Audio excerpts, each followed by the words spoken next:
स्वागत है आपका गुरुकुल धाम के इस डिजिटल प्लेटफॉर्म पर। मैं Rabbani Bhati, faculty of geography, आपके साथ आने वाली 14 मई को जो एक महत्वपूर्ण एग्ज़ाम होने वाली है, EORO एग्ज़ाम, उसके लिए राजस्थान भूगोल से जो वर्तमान में RPSC ने जो प्रश्न पूछे हैं उन प्रश्नों का एक समावेश हम लेके आए आपके लिए। इसका पहला पार्ट हमने अपलोड कर दिया है, ये इसका दूसरा पार्ट है जिसमें हाल ही में जो फर्स्ट ग्रेड एग्जाम हुआ है, सेकंड ग्रेड एग्जाम हुआ है, उनके जो क्वेश्चन है वो हम आपके लिए लेकर आए हैं। साथियों, RPSC का एक फिक्स पैटर्न होता है। अगर हम वर्तमान में जो एग्ज़ाम हुए हैं उन एग्ज़ाम के प्रश्नों को अगर हम देखेंगे, एनालिसिस करेंगे, चारों ऑप्शनों को अगर हम देख के जाएंगे तो RPSC का एक पैटर्न है कि वो वर्तमान में जो पैटर्न अपना रखा है उसी पैटर्न पे वो प्रश्न पूछती है। तो निसंदेह आपके लिए जो आने वाला एग्ज़ाम है उसमें ये क्लास महत्वपूर्ण होने वाली है। आप अध्ययनरत रहिए, आपका जो महत्वपूर्ण समय है उसको आप रिवीजन में लगाइए और इस MCQ स्पेशल है इसमें इसका लाभ लीजिए। साथियों, हिम्मत मत खोना, अभी बहुत आगे जाना है। जिन्होंने कहा था कि तेरे बस का नहीं, उन्हें भी करके दिखाना है। तो शुरू करते हैं हम आज की हमारी इस क्लास को।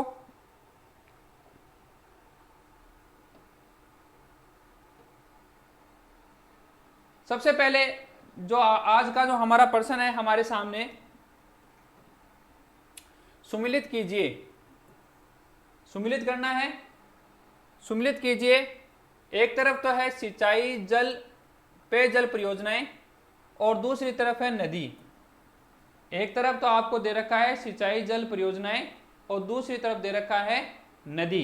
तो सबसे पहले दे रखा है इंदिरा लिफ्ट परियोजना, नवनेरा बैराज, अजान बांध, ईशरदा बांध। इधर नदियों में आपको दे रखा है गंभीर नदी, बनास नदी, चंबल नदी और काली सिंध नदी। तो सबसे पहले हम ये देखेंगे जो अजान बांध है, अजान बांध है। देखो साथियों, जब भी अजान होती है हम सब लोग क्या होते हैं, गंभीर मुद्रा के अंदर स्थित हो जाते हैं। तो अजान बांध है वो गंभीर नदी के ऊपर है। अजान बांध है वो कौन सी नदी पर है? गंभीर नदी पर है और ये भरतपुर जिले में स्थित है। भरतपुर जिले में स्थित है। तो अजान बांध को हम किस में मिलाएंगे? गंभीर नदी में मिलाएंगे। ठीक है। उसके बाद में दूसरा है नवनेरा बैराज। साथियों, ये जो नवनेरा बैराज है ये काली सिंध नदी पर है। नवनेरा बैराज, ये नवनेरा बैराज है, ये कौन सी नदी पर है? काली सिंध नदी पर है। ठीक है, क्योंकि कालती कहां जाती है? कालती नानेरा जाती है, वो नानेरा में आकर राजस्थान में मिलती है। तो वहां पर ही एक परियोजना है, नवनेरा बैराज बनाया गया है, पेयजल संबंधी परियोजना है। तो नवनेरा है वो कौन सी किसकी सहायक है, किस पे है नवनेरा बैराज? काली सिंध नदी पर है। उसके बाद में इसरदा बांध है, इसरदा बांध, और ये इसरदा बांध है ना, ये कौन सी नदी पर है? इसरदा बांध ये बनास नदी के ऊपर है। इसरदा बांध किस पर है? इसरदा है वो बनास नदी पर है, तो इसे बनास मिल जाएगी। बचा अपना इंदिरा लिफ्ट परियोजना। इंदिरा लिफ्ट परियोजना है वो चंबल नदी के ऊपर है, चंबल नदी पर है। एक तो देखो साथियों, इंदिरा गांधी नहर परियोजना है और एक इंदिरा लिफ्ट परियोजना है, दोनों में अंतर है। तो ये जो दे रखी है अपन को इंदिरा लिफ्ट परियोजना दे रखी है, जो कौन सी नदी के ऊपर है? चंबल नदी के ऊपर है। तो इन सारों को मिलाने के बाद हम ऑप्शन देखेंगे कौन सा राइट होगा। एक नंबर में सी है, तो एक में सी इसमें है और इसमें, यानी आपके ये दो उत्तर है वो उत्तर नहीं होंगे। इस तरीके से आपको मिलाते हुए काटते हुए चलना है, प्रश्न को आसान बनाना है, दो ऑप्शन तक लेके आना है प्रश्न को। तो फिर 2 नंबर के अंदर है डी, तो 2 नंबर के अंदर इसमें भी डी है और इसमें भी डी है, यानी अभी तक पर्सन है वो दोनों ऑप्शनों पर टिका हुआ है।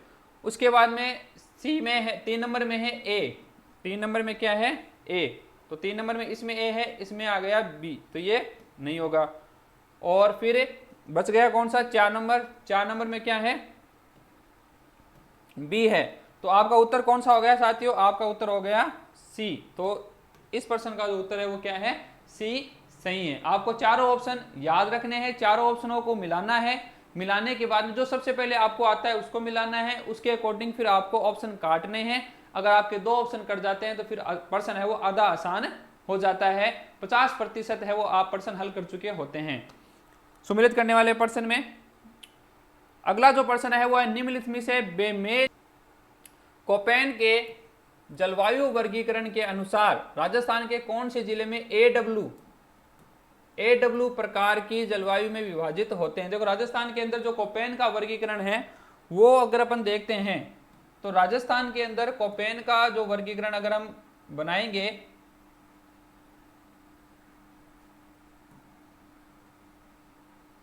ये अपना राजस्थान है और राजस्थान के अंदर कोपेन के वर्गीकरण को अगर हम प्रदर्शित करेंगे तो ये वाला इलाका है, एक ये वाला इलाका है और दूसरा है वो ये वाला इलाका है। इस प्रकार हम कोपेन के वर्गीकरण को प्रदर्शित करते हैं।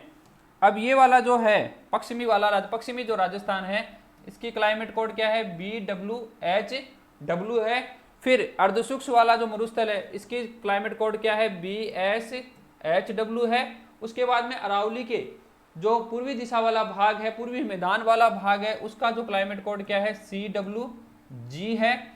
और उसके बाद में दक्षिण में और हाड़ौती वाला जो भाग है उसकी क्लाइमेट कोड क्या है, AW है। इसे हम मुख्य रूप से इसी भागों में बांटते हैं, 4 भागों में कोपेन ने बताया है। कोपेन का जो जलवायु वर्गीकरण है, कोपेन का जो जलवायु वर्गीकरण है उसका जो आधार था वो आधार क्या है, वो आधार है वनस्पति, वर्षा और तापमान। इन 3 आधारों के ऊपर, मुख्यतः वनस्पति के आधार पर इसने पहले विश्व को 5 जलवायु प्रदेशों में बांटा था। उसके बाद में वर्षा और तापमान के डाटा को लेते हुए इसने विश्व की जलवायु का निर्धारण किया है। ठीक है, तो उसके 4 पार्ट है वो राजस्थान में पाए जाते हैं। अब अपन देखते हैं उदयपुर, सिरोही, जालोर और राजसमंद, ये तो है BSHW के। ठीक है, जयपुर, अलवर, दौसा, भरतपुर ये पूर्वी वाले हैं, ये CWG के हैं। फिर है बांसवाड़ा, डूंगरपुर, झालावाड़, प्रतापगढ़ ये AW वाले हैं। ठीक है, फिर कोटा, बूंदी, इसमें झालावाड़ तो AW में आता है लेकिन सवाई माधोपुर है वो किस में चला जाता है, CWG के अंदर चला जाता है। तो ये भी नहीं होगा, ये भी नहीं है, ये भी नहीं है, तो अपना कौन सा उत्तर होगा, जो AW जिसमें पूरे में AW लगता है वो वाला क्या होगा अपना उत्तर होगा। तो इस पूरे में ओपन क्या लगता है, AW लगता है।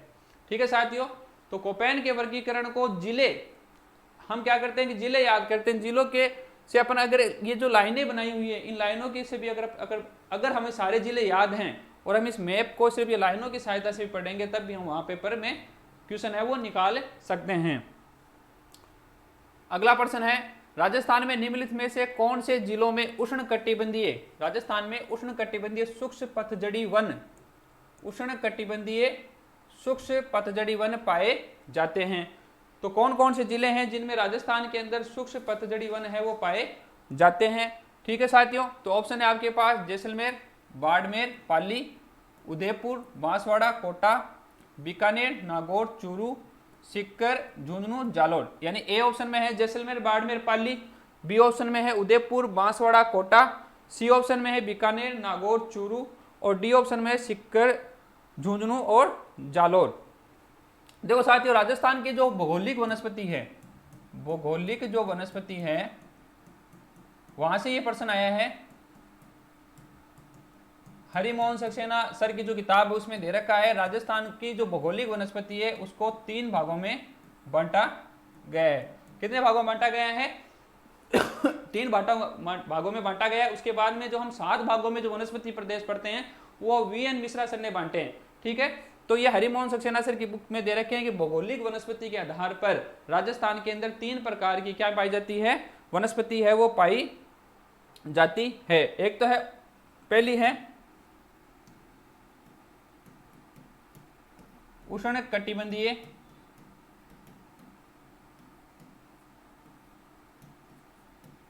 कंटीले वन। दूसरा है उष्ण कटिबंधीय पतझड़ वाले वन,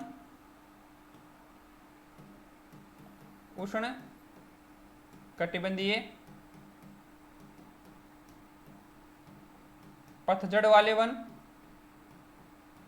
और जो तीसरा है वो कौन सा है, वो है उप उष्ण पर्वतीय वन, उप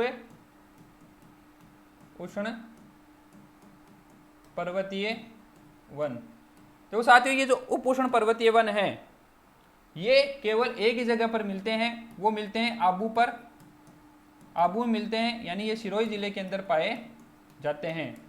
ये अभी हाल ही के अंदर जो पिछला आरएस प्री एग्जाम हुआ है उसके अंदर ये प्रश्न आया था कि राजस्थान में उप उष्ण पर्वतीय वन है वो कौन से जिले में पाए जाते हैं। तो ये सिरोही के अंदर ये प्रश्न आरएस में आया है, जो पिछली आरएस हुई है उसके अंदर ये प्रश्न पूछा गया है। उसके बाद में देखो यहां से ये उष्ण कटिबंधीय शुष्क पतझड़ी वन पूछ ले, यानी जो भौगोलिक वर्गीकरण दे रखा है वीएन मिश्रा सर किताब में, वहां से प्रश्न है वो आरपीएससी लगातार ले रही है, आरएस में भी लिया है और अभी हाल ही के अंदर जो सेकंड ग्रेड हुआ है उसके अंदर भी इसने लिया है। फिर उष्ण कटिबंधीय जो कंटीले वन है, कंटीले वन, ये कंटीले वन कहाँ मिलते हैं, ये पश्चिमी राजस्थान में मिलते हैं। ये कहाँ मिलते हैं, ये पश्चिमी राजस्थान के अंदर मिलते हैं। और उसके बाद उष्ण कटिबंधीय जो पतझड़ वाले वन हैं वो कहाँ पर मिलते हैं, वो दक्षिणी पूर्वी राजस्थान के अंदर है वो मिलते हैं। कहाँ मिलते हैं, दक्षिणी पूर्वी राजस्थान में मिलते हैं। ठीक है साथियों, अब ऑप्शन पे देखते हैं अपन कौन सा पूछा है, उष्ण कटिबंधीय शुष्क पतझड़ी वन वाले, यानी ये वाला पूछा है अपन को। तो जैसलमेर पश्चिमी राजस्थान का इसके अंदर आएगा, यानी ये ऑप्शन नहीं होगा।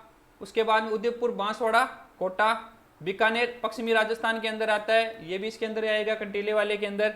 सीकर, झुंझुनू, तो ये वाले भी किस में आते हैं, ये भी इस कंटीले वाले के अंदर ही आते हैं, यानी ये भी ऑप्शन है सही उत्तर नहीं होगा। तो इसमें कौन से होंगे, अपने पूछा दक्षिणी पूर्वी राजस्थान के जो जिले हैं वो इस कंटीले जो शुष्क पतझड़ी वाले वन है उसमें आते हैं। तो उसमें कौन कौन से जिले आएंगे अपने, उसमें अपने आएंगे उदयपुर, बांसवाड़ा और कोटा। तो इसका उत्तर क्या होगा साथियों, इसका उत्तर बी उत्तर है वो सही होगा। चलते हैं अगले प्रश्न की ओर। राजस्थान में अरावली पर्वत की निम्नलिखित चोटियों को उनकी ऊंचाई के आधार पर आरोही, सबसे पहले तो ये देखना है आरोही क्रम में व्यवस्थित कीजिए। सबसे पहले आरोही और अवरोही का ध्यान रखना है। आरोही का मतलब होता है बढ़ते क्रम में, आरोही का क्या मतलब होता है, आरोही का मतलब होता है बढ़ते क्रम में, बढ़ते क्रम में बताने हैं आपको, बढ़ते क्रम में आपको बतानी है। तो तारागढ़ दे रखी है, तारागढ़ कहां पर है, तारागढ़ अजमेर के अंदर है, तारागढ़ अजमेर में है, 873 मीटर ऊंचाई पर स्थित है। फिर अंचलगढ़ दे रखी है, अंचलगढ़ कहां पर है, अंचलगढ़ सिरोही के अंदर है।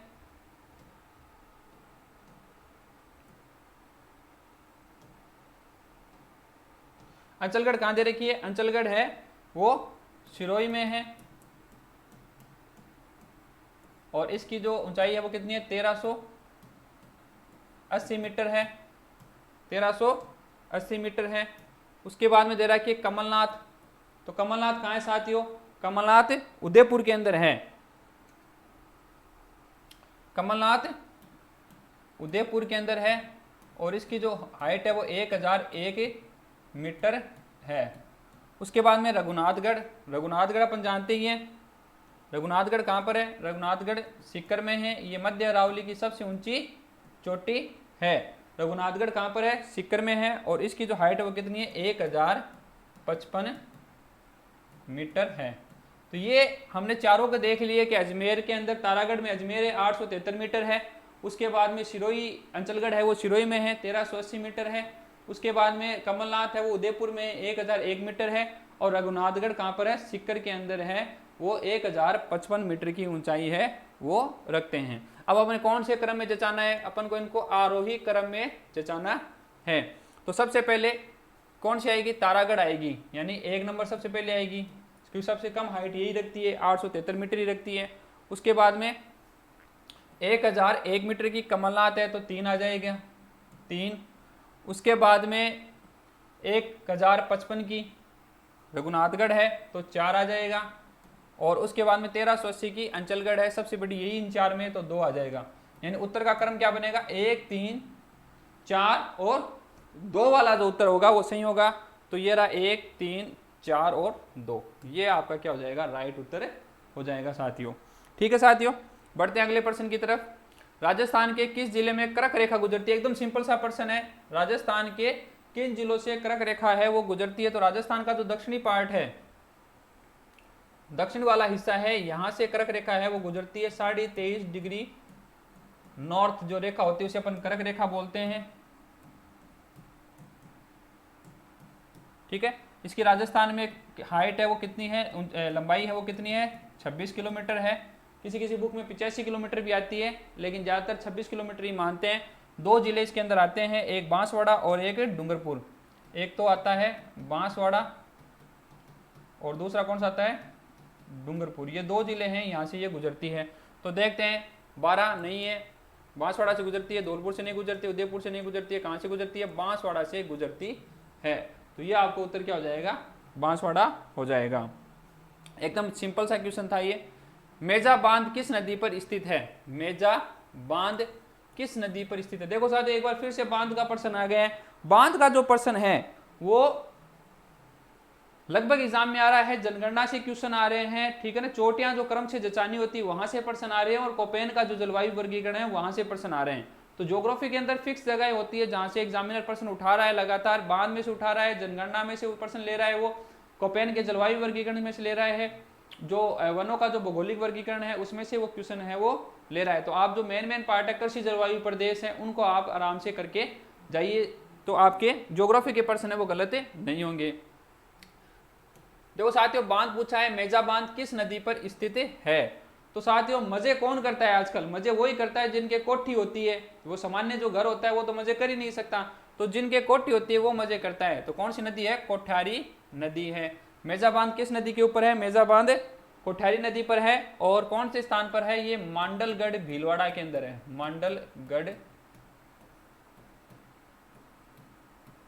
मांडलगढ़ भीलवाड़ा के अंदर ये है। सिंपल सा ही प्रश्न था। उसके बाद में चोकला नस्ल है। ये देखो, जो राजस्थान की जो पशु संपदा वाला चैप्टर है सेकंड ग्रेड के अंदर, वहां से ये प्रश्न आया है कि चोकला है वो किसकी नस्ल है। तो चोकला जो है वो अपन जानते हैं कि चोकला है वो किसकी नस्ल है? चोकला भेड़ की नस्ल है। भेड़ की नस्ल है। इसे क्या कहते हैं? राजस्थान की मेरिनो भी कहते हैं। राजस्थान की मेरिनो इसे मेरिनो भी कहते हैं चोकला को। तो चोकला किसकी नस्ल है? चोकला भेड़ की नस्ल है। भेड़ की जो अन्य नस्ल है वो कौन सी है? मालपुरी है, सोनाडी है, नाली है, पुंगल है। ये सब किसकी नस्ल है? ये साथियों भेड़ की नस्ल है। ठीक है ना। उसके बाद में बकरी की जो नस्ल है वो कौन सी फेमस है? लोही बकरी की नस्ल है, लोही। ठीक है साथियों, बकरी की लोही है, जखराना है, ठीक है ना। एक वो है बारबरी है। बारबरी भी किसकी नस्ल है? बारबरी भी बकरी की ही नस्ल है। फिर राठी किसकी है? राठी गायों की है। राठी है वो गायों की है। थारपारकर, गिर, ये सब गायों की है। थारपारकर, गिर, ये किसकी है? गायों की है। ठीक है ना। ऊंट की नाचना, और गोमट, ये किसकी नस्लें हैं? ये ऊंट की नस्लें हैं। एक बीकानेरी नस्ल भी ऊंट की है। देखो जनगणना की मैंने कहा था, जनगणना से लगातार क्वेश्चन आ रहे हैं। 2011 की जनगणना के अनुसार राजस्थान में न्यूनतम जनसंख्या वाला जिला कौन सा? एकदम पहला ही जो कॉन्सेप्ट होता है जनसंख्या का, अधिकतम जनसंख्या, न्यूनतम जनसंख्या, वहीं से अगले ने क्वेश्चन ले लिया है। तो न्यूनतम जनसंख्या कौन सी की है? तो देखो साथियों, राजस्थान की जो सर्वाधिक जनसंख्या है वो तो किसकी है? वो तो है जयपुर की। लगभग 65 लाख के आसपास जनसंख्या है वो जयपुर की है। और न्यूनतम जो जनसंख्या है वो किसकी है? वो जैसलमेर की है। लगभग 6 लाख है वो जनसंख्या है वो जैसलमेर जिले की है। तो इसमें क्या हो जाएगा? ये डी आपका क्या हो जाएगा? करेक्ट उत्तर हो जाएगा। जैसलमेर सबसे कम जनसंख्या रखता है। राजस्थान में भील जनजाति द्वारा मैदानी भागों में की जाने वाली कृषि कहलाती है। देखो ये क्वेश्चन आया है वो आया है स्थानांतरित कृषि से, जिन्हें हम झूमिंग कृषि भी बोलते हैं। क्या बोलते हैं? झूमिंग कृषि। ठीक है ना। इसे काटो और जलाओ कृषि भी कहते हैं, झूमिंग कृषि। इस झूमी कृषि का हर जगह अलग अलग नाम होता है, अलग अलग देश में अलग अलग नाम इसका होता है। कहाँ इसे चेन्ना कहते हैं, कहीं पर इस पे रे कहते हैं। तो झूमिंग कृषि है, उस झूमिंग कृषि को राजस्थान के अंदर, ये प्रश्न भी आता है बहुत बार, झूमिंग जो कृषि है, स्थानांतरित कृषि है, उसे राजस्थान के अंदर क्या कहते हैं, राजस्थान में तो इसे कहते हैं वालरा। राजस्थान में क्या कहते हैं, राजस्थान में कहते हैं वालरा। अब राजस्थान के अंदर दो जगह भील जनजाति है, वो इस कृषि को करती है। तो अगर भील इस कृषि को मैदानी भागों में कर रहे हैं, मैदानी भागों में कर रहे हैं, या फिर इसे पर्वतीय भाग में कर रहे हैं, तो इन दोनों को अलग अलग नामों से जाना जाता है। राजस्थान में पूछा जाए तो उत्तर क्या हो जाएगा, वालरा हो जाएगा, क्योंकि पूरे राजस्थान में स्थानांतरित कृषि को क्या कहते हैं, वालरा कहते हैं। लेकिन भील है, इसे मैदानी भागों में करते हैं, तब तो बोलते हैं दजिया। क्या बोलते हैं, दजिया। और पर्वतीय भागों में करते हैं तब बोलते हैं इसको चिमाता। क्या बोलते हैं, चिमाता कहते हैं। तो पहला ऑप्शन अपना चिमाता है। चिमाता अगर पर्वतीय पूछते तो उत्तर क्या हो जाता, चिमाता हो जाता। लेकिन हमने क्या पूछा है, मैदानी पूछा है, तो इसका उत्तर क्या हो जाएगा, डी उत्तर है, सॉरी बी है, उसका क्या हो जाएगा, उत्तर हो जाएगा।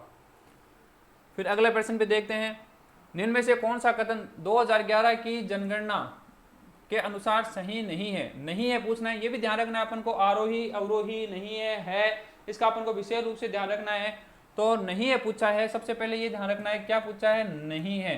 यानी 4 कथन जो दे रखे हैं आपको ऑप्शन के अंदर, उसमें से एक ऑप्शन है वो सही है और 3 ऑप्शन है वो सही है और एक ऑप्शन है वो गलत है। तो पहला है ग्रामीण लिंगानुपात 933 है, बिल्कुल सही है। ग्रामीण लिंगानुपात 2011 की जनगणना के अनुसार 933 है। उसके बाद में नगरीय लिंगानुपात 914 है, तो नगरीय लिंगानुपात भी कितना है, 914 है। 2011 की जनगणना के अनुसार राजस्थान में नगरीय जो जनसंख्या है का जो जनगणना के अनुसार लिंगानुपात है वो 914 है नगरीय का, और शहरी ग्रामीण का है वो 933 है। बाल लिंगानुपात 06 वर्ग का लिंगानुपात 898 है, ये गलत है। 898 नहीं है, 888 है, 888 है। एकदम सिंपल सा डाटा है कि राजस्थान के अंदर जो 0 से 6 वर्ग का जो बाल लिंगानुपात है वो कितना है, 888 है। फिर बाल लिंगानुपात 0 से 6 वर्ष बांसवाड़ा सर्वाधिक है, कितना है, 934 है बांसवाड़ा का, ठीक है ना। और सबसे कम किसका है, सबसे कम झुंझुनू का है, झुंझुनू का सबसे कम किसका है, झुंझुनू का है, कितना है, 837 है, ठीक है, झुंझुनू का 837 है। तो इसमें कौन सा ऑप्शन है वो गलत मिला अपन को, इसमें 3 नंबर जो ऑप्शन है वो गलत है, यही अपना क्या है, उत्तर है। ठीक है साथियों, बढ़ते हैं अगले प्रश्न की ओर। राजस्थान के कौन से जिले में वृहत उद्योगों की सर्वाधिक जनसंख्या पाई जाती है। राजस्थान में जो कौन सा जिला है जहां पर वृहत उद्योग है वो सर्वाधिक पाए जाते हैं। तो इसके अंदर बात करें अपन वृहत उद्योग की, तो वृहत उद्योग है वो सर्वाधिक है अलवर जिले के अंदर, अलवर जिले के अंदर। और सर्वाधिक अगर फैक्ट्रियां पूछी जाती है, फैक्ट्रियां, तो जो सर्वाधिक जो फैक्ट्रियां हैं वो कौन से जिले में है, वो जयपुर जिले के अंदर है, जयपुर जिले में। अपन को वृहत उद्योग पूछा है तो इसमें उत्तर क्या हो जाएगा, अलवर, इसका उत्तर हो जाएगा। फिर ये पर्यटन में से प्रश्न है, एक तरफ अपन को पर्यटन स्थल दे रखे हैं और दूसरी तरफ अपन को पर्यटन सर्किट दे रखे हैं। ठीक है साथियों, सबसे पहले अपन को ऑप्शन में दे रखा है घना पक्षी विहार सर्किट, पर्यटन स्थल में दे रखा है गागरोन का किला, वर्मा जी का मंदिर, गणेश्वर उत्खनन स्थल। फिर इधर अपन को दे रखा है शेखावाटी, जयपुर, अलवर और हड़ौती। तो हम सब जानते हैं कि जो गणेश्वर सभ्यता है, गणेश्वर जो सभ्यता है वो कहाँ की है, वो शेखावाटी पर्यटन सर्किट में आती है। गणेश्वर नीम का थाना सीकर के अंदर है, आर.सी. अग्रवाल ने इसकी खोज की थी। ठीक है, तांबे के लिए प्रसिद्ध थी ये। ठीक है, ताम्र युगीन जो संस्कृति है उसकी जननी कहते हैं इसको। मछली पकड़ने का कांटा, ये भी पूछा था एक बार, मछली पकड़ने का कांटा यहीं से मिला था। तो ये शेखावाटी के अंदर है, यानी डी के अंदर एक है, डी में क्या है, डी के अंदर एक है। तो इसमें एक यहाँ है, यहाँ भी है, यानी ये उत्तर नहीं है। ये अपना ऑप्शन कट गया। ऑप्शन काटते हुए अपन को चलना है, जितना अपन को आता है उसे अपन ऑप्शन काटते हुए चलेंगे। ठीक है, उसके बाद में गागरोन का किला मिलाते हैं। गागरोन का किला कहाँ पर है, गागरोन का किला झालावाड़ के अंदर है, गागरोनी तोते के लिए प्रसिद्ध है। तो ये कहाँ पर है, हड़ौती सर्किट के अंदर है, यानी बी के अंदर 4 हैं। तो बी में इसमें 4 है, ये पहले कट गया था, इसमें 4 है, यानी इसमें भी नहीं है और ये भी नहीं है। देखा जाए तो अपना उत्तर है वो 2 ऑप्शनों से निकल गया, लेकिन फिर भी अपन बाकी को मिला लेते हैं। बर्मा जी का मंदिर है वो कहाँ पर है, वो जयपुर सर्किट के अंदर आएगा, जयपुर में। और घना पक्षी विहार है वो कहाँ जाएगा, वो अलवर सर्किट में आ जाएगा। ठीक है, घना पक्षी विहार भरतपुर में है। तो ये वाला जो उत्तर है वो अपना करेक्ट हो जाएगा। फिर आगे बढ़ते हैं। राजस्थान में विंध्यन कगार किस क्षेत्र में पाए जाते हैं। राजस्थान का जो ये वाला इलाका है,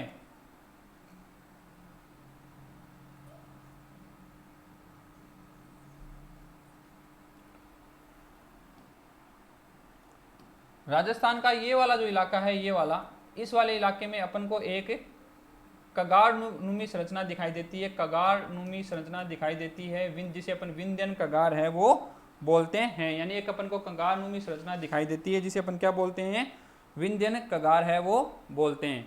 तो ये विंध्यन कगार है वो यहाँ पर सवाई माधोपुर वगैरह के अंदर इसमें अपन को मिलती है। ठीक है, तो अपन देखते हैं कहाँ पर मिलती है। ये जो विंध्यन कगार है वो चित्तौड़गढ़ में मिलती है, चित्तौड़गढ़ में मिलती है, सवाई माधोपुर में मिलती है, सवाई माधोपुर में मिलती है, भीलवाड़ा में भी ये निकलती है, भीलवाड़ा से भी निकलती है, बूंदी से भी निकलती है, बूंदी से भी ये निकलती है, करौली से भी है और धौलपुर से भी है, करौली और धौलपुर से भी ये निकलती है, धौलपुर से भी। ठीक है ना, तो ये यहाँ से एक हमें कगारनुमी संरचना है वो दिखाई देती है। ठीक है, तो ये चित्तौड़गढ़ से स्वाई उधर से निकलती है, धौलपुर, करौली, स्वाई माधोपुर, उसके बाद में बूंदी, फिर भीलवाड़ा, फिर चित्तौड़गढ़, इन जिलों से ये निकलती है। तो ऑप्शन में देखते हैं अपन, कोटा, झालावाड़ नहीं मिला अपन को, तो ये नहीं होगा। धौलपुर, करौली ये दोनों जिले थे। अलवर, भरतपुर, अलवर नहीं था, अलवर नहीं था, सवाई माधोपुर से तो था।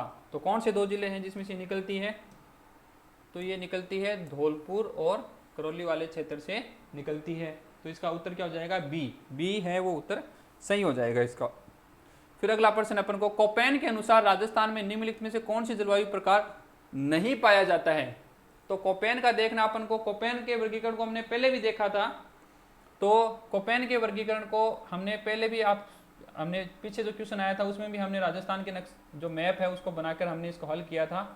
तो कोपेन है कि 4 कोड अपन को मिलते हैं, BW, HW, BS, HW, CWG और AW। ये जो 4 कोड है वो कोपेन के अपन को मिलते हैं। ठीक है साथियों, तो देखते हैं AW हमें मिलता है, कहाँ मिलती है, ये दक्षिणी राजस्थान के अंदर मिलती है। ठीक है, दक्षिणी राजस्थान वाले इलाके में। BSW ये अर्ध शुष्क जो क्षेत्र है उसमें मिलता है। BW, KW, अब इसमें दे रखा है के का मतलब कोपेन के अकॉर्डिंग जो होता है, के छोटा वाला के है, के का मतलब होता है कोल्ड। ठीक है, ये मतलब सी से होता है। कोपेन ने के का मतलब क्या लिया है, कोल्ड लिया है। ठीक है ना, और उसने ये कहा कि ये ऐसे प्रदेश में लगेगा जहां वर्ष भर तापमान 18 डिग्री सेंटीग्रेड से कम रहता है, कम रहता है। यानी के का मतलब क्या है, के का मतलब है कोल्ड, और ऐसा जहां वर्ष भर तापमान है वो 18 डिग्री से क्या रहता है, कम रहता है। अब हम रहे राजस्थानी वासी, ठीक है, और यहाँ पर हम ऐसे कोई भी स्थान को नहीं पाते हैं जहाँ पर 18 डिग्री से तापमान है वो कम रहता है वर्ष भर। यहाँ तो हमेशा क्या रहता है, तापमान 18 डिग्री से अधिक ही रहता है। तो कोपेन ने जो दूसरा कोड लिया था वो लिया था H, और H का मतलब होता है हॉट। ठीक है, और ये के एकदम विपरीत होता है, ये वहां लगता है जहां वर्ष भर टेम्परेचर 18 डिग्री क्या रहता है, प्लस रहता है। तो ये मिलेगा अपने तो 18 डिग्री से ज्यादा ही रहता है, तो अपने मिलता है BWHW, ना कि BWK रहता है, के नहीं मिलता है। ये ठंडे वाले जो क्षेत्र होते हैं उनमें ये मिलता है। ठीक है, तो ये के नहीं मिलता है, बाकी CWG मिलता है, ये पूर्वी मैदानों में पाया जाता है, ये पूर्वी मैदान में मिलता है। तो इसका उत्तर क्या हो जाएगा, सी उत्तर इसका हो जाएगा। नदी जो कि वन की आशा के रूप में मानी जाती है, वन की आशा, वन की आशा वन की आशा, वशिष्टि, वन की आशा भी बोलते हैं, वशिष्टि भी बोलते हैं, ठीक है ना। किस नदी को बोलते हैं, ठीक है ना। एक नदी है जिसे पहला ऑप्शन है चंबल, चंबल को क्या बोलते हैं, चरमवती बोलते हैं, नित्यवाही बोलते हैं, सदानीरा बोलते हैं, सदानीरा बोलते हैं, ठीक है। तो वन की आशा, वशिष्ठ किसे बोलते हैं, बनास को बोलते हैं। तो इसका उत्तर क्या हो जाएगा, बनास। राजस्थान में कौन सा जिला सर्वाधिक कुल वन क्षेत्र घेरता है। तो राजस्थान का जो सर्वाधिक वन क्षेत्र घेरने वाला जिला है वो कौन सा है, जो अपनी रिपोर्ट आती है प्रति 2 वर्ष के बाद में, ठीक है। भारतीय जो वन अनुसंधान केंद्र है देहरादून के अंदर, वो प्रति 2 साल के बाद में जीआईएस रिमोट सेंसिंग आधारित है वो रिपोर्ट है वो प्रकाशित करता है। तो अभी हाल ही के अंदर जो रिपोर्ट आई है वो कौन सी आई है, 2021 की रिपोर्ट हम पढ़ते हैं। 2021 की रिपोर्ट के अनुसार राजस्थान के अंदर जो सर्वाधिक वन क्षेत्र रखता है वो रखता है उदयपुर। कौन सा जिला रखता है, उदयपुर रखता है, ठीक है साथियों। और सबसे कम जिला कौन सा रखता है, सबसे कम क्षेत्रफल में तो रखता है जोधपुर, और प्रतिशत में रखता है चूरू। तो ये रखते हैं। तो उदयपुर देखते हैं, देखो उदयपुर इस ऑप्शन में भी है, इस ऑप्शन में भी है, इसमें नहीं है और इसमें भी नहीं है, यानी जिसमें उदयपुर है उसमें क्या हो जाएगा, वो उत्तर हो जाएगा, ठीक है साथियों। तो उदयपुर के बाद में सर्वाधिक वन रखने वाले में है करौली 12, ठीक है ना, ये है। तो इसका उत्तर क्या हो जाएगा, ए इसका उत्तर हो जाएगा, ठीक है। निम्न में से कौन सा राजस्थान का एक अड़सी उत्पादन क्षेत्र है, एक अड़सी उत्पादन क्षेत्र है। तो राजस्थान का जो हाड़ौती का जो प्रदेश है वो अड़सी उत्पादन करने के लिए क्या है, प्रसिद्ध है। कौन सा क्षेत्र, अड़सी उत्पादन करने के लिए कौन सा क्षेत्र प्रदेश है, हाड़ौती। कोटा, बूंदी, बारा और झालावाड़ वाला जो प्रदेश है, हाड़ौती प्रदेश है, वो अड़सी उत्पादन करने के लिए प्रसिद्ध है। तो इसका उत्तर क्या हो जाएगा, हाड़ौती प्रदेश हो जाएगा, ठीक है साथियों। तो जो अभी हाल ही के अंदर आरपीएससी ने जो क्वेश्चन दिए हैं उनका एक छोटे छोटे रूप में हम आपके सामने एक समूह लेके आ रहे हैं। आपको चारों ऑप्शन है वो हल करके भी बताने की कोशिश कर रहे हैं, ताकि आप है वो चारों ऑप्शन को हल करके 4 अलग अलग प्रकार के प्रश्न है वो तैयार कर सकें, ठीक है साथियों। अगर आपको हमारी ये कोशिश है वो अच्छी लग रही है तो आप हमारे जो चैनल है जीडी कैंपस यूट्यूब के ऊपर, जीडी कैंपस चैनल है उसको आप लाइक कीजिए, शेयर कीजिए, सब्सक्राइब कीजिए। और जैसे ही हमारी ये क्लास है वो अपलोड होगी, ख़त्म होगी, उसके बाद में आपको इसकी जो पीडीएफ है, प्रश्नों की जो पीडीएफ है वो भी हम अपने कौन से चैनल पर, जीडी कैंपस चैनल पर, जो टेलीग्राम पर है, जीडी कैंपस नाम से चैनल है टेलीग्राम के ऊपर, वहाँ उस चैनल को भी आप ज्वाइन कीजिए। उस जीडी कैंपस चैनल के ऊपर हम आपको इसकी पीडीएफ है वो उपलब्ध करवा देंगे, ठीक है साथियों। आज के लिए इतना ही, मिलते हैं अगली कक्षा के अंदर। जय हिंद, जय भारत, धन्यवाद।